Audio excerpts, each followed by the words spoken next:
Hi అండి, అస్సలాములైకుం రామతుల్లాహి బర్కతహు. అందరికీ good morning, శుభోదయం అండి. ఇవాళ నేను చిక్కుడుకాయలు గోరుచిక్కుడుకాయలు కర్రీ చేస్తున్నానండి. అది చేసి ఏదైనా ఎలాగో మీకు చూపెడతాను. ఇప్పుడు వీడియోలోకి వెళ్ళిపోదాం రండి. ఇప్పుడు ఆయిల్ వేసుకుందాం, కళాయిలో ఆయిల్ వేసుకుందాం అండి. ఇప్పుడు ఉల్లిపాయలు వేసుకుందాం. ఇందులో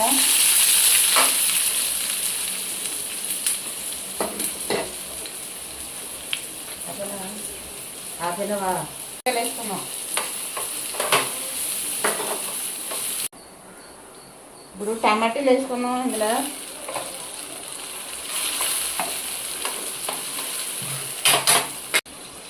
సాల్ట్ వేసుకున్నాం, కారం వేసుకున్నాం,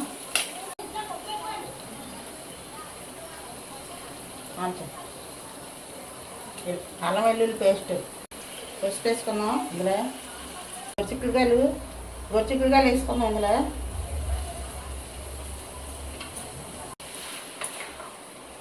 ఇది అంతా ఒకసారి ఇలా కలిపేసుకొని మనం సిమ్లో పెట్టుకొని దగ్గరికి అలా ఇప్పుడు మనం మూత పెట్టేసుకున్నామండి. మూత పెట్టామనుకో మనం సిమ్లో పెట్టుకొని పెట్టుకుంటే బాగా దగ్గర. మళ్ళీ ఒకసారి ఇదంతా ఇలా కలిపేసుకున్నాం. మధ్య మధ్యలో మనం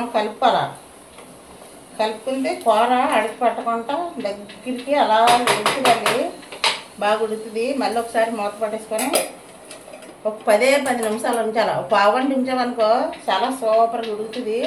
మనం అన్నంలో కలుపుకొని తిన్నాక చాలా బాగుంటుంది. ఓకేనా? ఇప్పుడు మనం ఎప్పుడైనా సరే ఇలా కూర చిక్కుడుగా కానీ ఏదన్నా వేపుకోకుండా కూర వండామనుకో వాటర్ వేయకుండా కొంచెం అలాగా ఆ నీళ్ళే మగ్గిన వరకే వేపి అప్పుడు కొద్ది నీళ్ళు చేయగడుకోవాలి. నేను ఇంకా వాటర్ అది అందులో వేయలేదండి, నేను తర్వాత వేస్తాను. కొంచెం అది బాగా మగ్గి ఉడుకుతుంది కదా, అప్పుడు వేసామనుకో చాలా సూపర్గా ఉంటుంది. వాటర్ అయితే చూపెడతాను. ఓకేనా? ఇప్పుడు ఒకసారి కలిపేసి కొద్దిగా వాటర్ వేస్తున్నాము. ఎక్కువ వేయలేదు, కొద్దిగా. ఇప్పుడు మనం మూత పెట్టి ఇలా మగ్గబెడితే బాగుంటుంది. ఆంటీ ఇప్పుడు మూత తీసుకున్నాం. ఒకసారి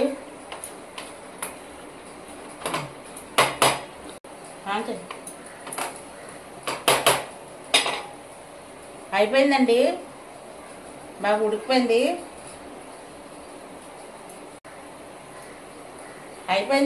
ఇంకో చూసారా దగ్గరికి ఉడికిపోయింది.